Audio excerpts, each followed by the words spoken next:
to Cornelius, and no matter what comes, I will be the shepherd, and I will stay with the sheep, because a good shepherd stays with the sheep.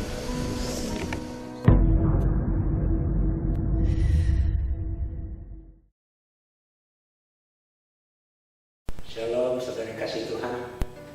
Kita berjumpa lagi dengan saya, Pendeta Cornelius Midek dari Gereja Living Stones Church dalam acara Mutiara Firman. Nah, saudara kasih Tuhan, pada kesempatan ini saya ingin ajak saudara untuk membuka kitab kita, yaitu kitab 2 Raja-Raja pasal 4 ayat 38 sampai 41 dengan judul perikop maut dalam kuali. Baik saudaraku, saya akan bacakan ayat ini untuk saudara. Ayat 38. Elisa kembali ke Gilgal pada waktu ada kelaparan di negeri itu, dan ketika pada suatu kali rombongan Nabi duduk di depannya, berkatalah ia kepada bujangnya, taruhlah kuali yang paling besar di atas api, dan masaklah sesuatu makanan bagi rombongan Nabi ini. Ayat 39. Lalu keluarlah seorang dari mereka ke ladang untuk mengumpulkan sayur-sayuran. Ia menemui pohon sulur-suluran liar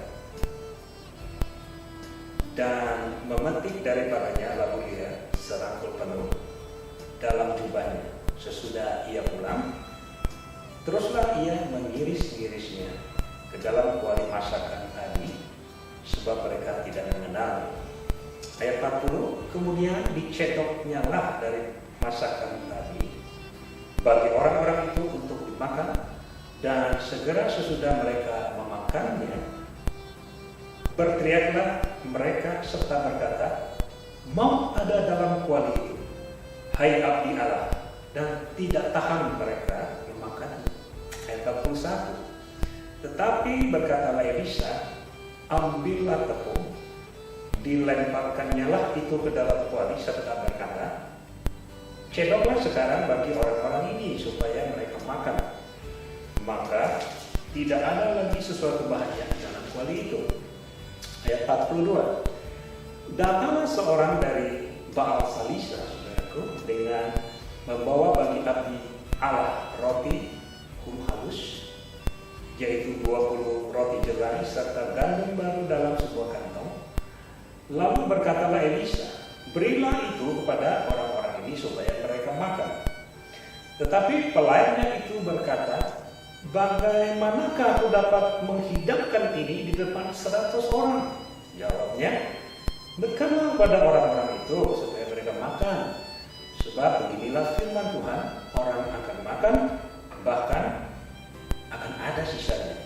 Yang terakhir ayat 44, lalu dihidangkannya lah di depan mereka, maka makanlah mereka dan ada sisanya, sesuai dengan firman Tuhan.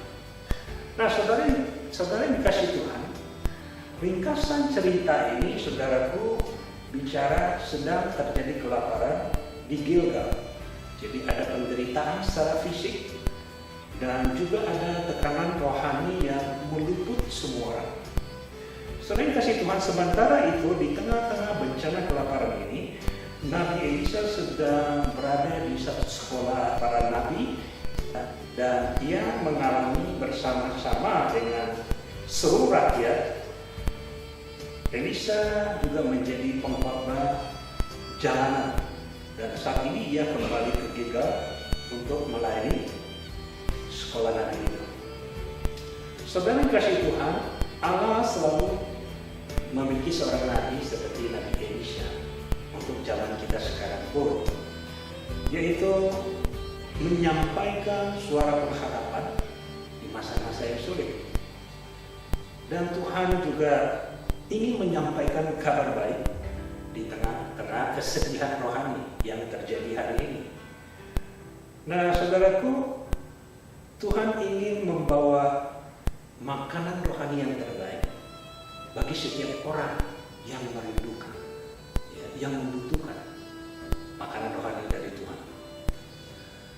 Selain kasih Tuhan, hari ini kita melihat bahwa ketika terjadi kelaparan, lalu ada orang yang punya inisiatif, ya, dia bilang saya mau pergi ke hutan, saya mau cari sesuatu supaya bisa dimakan. Dan ketika makanan liar yang diambil oleh seorang yang tidak dikenal di Alkitab ini, kemudian diiris-iris, kemudian dimasukkan di dalam kuali untuk dimasak. Ya. Nah, apa yang terjadi ketika pada saat mereka mau makan atau mereka mulai mencicipi makanan dari tanaman liar ini, tiba-tiba mereka berteriak, ya, dikatakan ada maut di dalam kuali, hai abdi Allah. Nah, kita bersyukur bahwa di tengah-tengah persoalan orang banyak itu ada seorang abdi Allah. Abdi dari Allah ini tidak menunjukkan dia panik, ya, dia tenang saja dan dia menyampaikan satu jalan keluar yang luar biasa. Ya, apa yang dikatakan? Di ayat 41 dikatakan, tetapi berkatalah Elisa, ambillah tepung, lemparkannya ke dalam kuali serta berkata, cedoklah sekarang bagi orang-orang ini supaya mereka makan, maka tidak ada lagi sesuatu bahaya di dalam kuali itu. Saudaraku, sangat luar biasa. Ya, ketika kuali kehidupan kita barangkali sedang keracunan, ya, mungkin kuali rumah tangga saudara sedang dalam masalah, mungkin kuali kesehatan saudara sedang punya penyakit yang dokter bilang maaf Pak atau maaf Bu, sudah nggak ada obatnya, atau saudara punya persoalan lain di dalam kuali kehidupan saudara sehingga itu merupakan maut yang mematikan dan saudara tidak melihat ada jalan keluar. Ambillah tepung dan lemparkan dalam kuali maut itu. Pertanyaannya, apakah tepung itu? Siapakah tepung itu? Kita belajar dari firman Tuhan, kita mengerti bahwa Yesus adalah roti kehidupan dan roti itu terbuat dari tepung, ya, dan sebelum tepung itu ada, maka bulir-bulir gandum itu harus dihancurkan dulu. Nah, selain kasih Tuhan, itulah yang dilakukan Yesus di atas kayu salib. Ya, seperti bulir-bulir gandum yang dihancurkan agar bisa menjadi roti kehidupan. Itu sebabnya apapun persoalan saudara hari ini, ya, mari hadirkan roti hidup itu. Hadirkan Yesus dalam rumah tangga saudara. Karena Yesus mampu merubah kehidupan rumah tangga yang sudah kehabisan anggur sukacita. Yesus bisa merubah air tawar menjadi anggur yang penuh sukacita.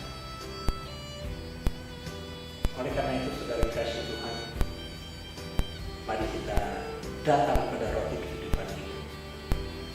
Sebab roti kehidupan itulah yang akan menolong kita keluar dari setiap permasalahan yang ada di dalam kuali kehidupan kita.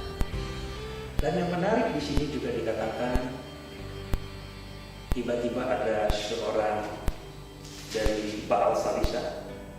Di ayat 42, saudaraku, dikatakan demikian. Datanglah seorang dari Baal Salisa dengan membawa bagi abdi Allah, ya, sekali lagi bagi abdi Allah, yaitu Nabi Elisa, roti hulu hasil, yaitu 20 roti jelai serta gandum baru dalam sebuah kantong. Lalu berkatalah Elisa, berilah itu kepada orang-orang ini supaya mereka makan. Lalu apa reaksi orang ini? Dia katakan, tetapi pelayannya itu berkata, bagaimanakah aku dapat menghidangkan ini di depan 100 orang? Nah, saudara bayangkan, Nabi Elisa adalah contoh hamba Tuhan yang sangat baik, sangat luar biasa. Kenapa? Karena di tengah kesusahan umatnya, rakyatnya, dia mau hadir di situ. Padahal dia tidak sedang di Gilgal, tapi dia mendatangi umatnya Tuhan. Dia ikut menderita di situ. Dan yang luar biasa lagi dari hamba Tuhan ini adalah kita lihat ada orang yang bawa roti jelek, roti hulu. Ya, sebanyak 20 untuk diberikan kepada Nabi Elisha. Artinya roti ini haknya si hamba Tuhan. Dia boleh saja di tengah kelaparan dia makan sendiri, tidak peduli dengan orang lain. Tapi Alkitab mencatat Nabi Elisha memerintahkan supaya orang ini memberikan roti yang 20 itu kepada 100 orang rombongan Nabi.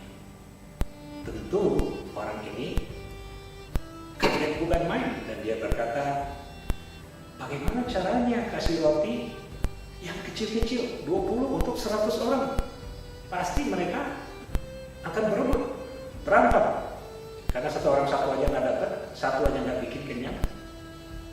Tapi ketika mereka taat sama firman Tuhan yang disampaikan oleh Nabi Elisha, dikatakan, berikanlah kepada orang itu supaya mereka makan, sebab beginilah firman Tuhan, orang akan makan bahkan ada sisanya.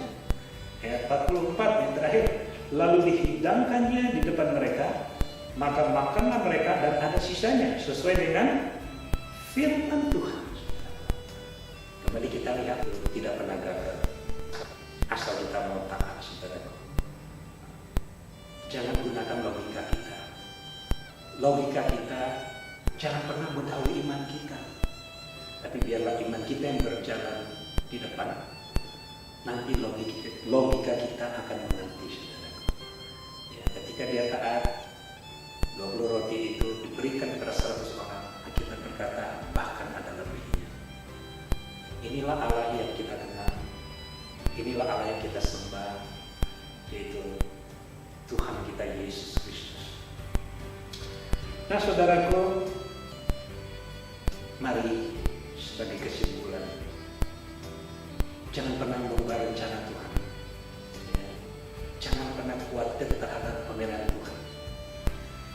Ketika kita merubah rencana Tuhan atas hidup kita, sesungguhnya kita sedang dalam masalah. Seperti seorang yang keluar untuk mencari makanan.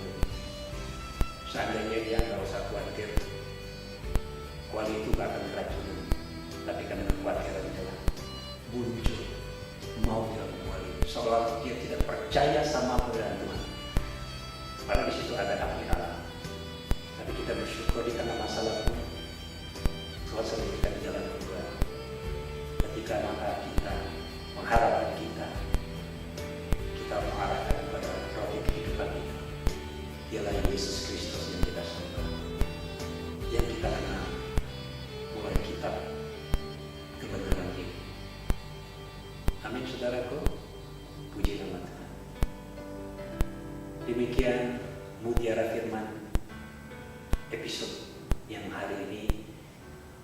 Kita akan berjumpa kembali dengan saudara di acara selanjutnya, yaitu mutiara firman Tuhan dari Gereja Livingston bersama saya Pendeta Cornelius Giling. Sampai jumpa.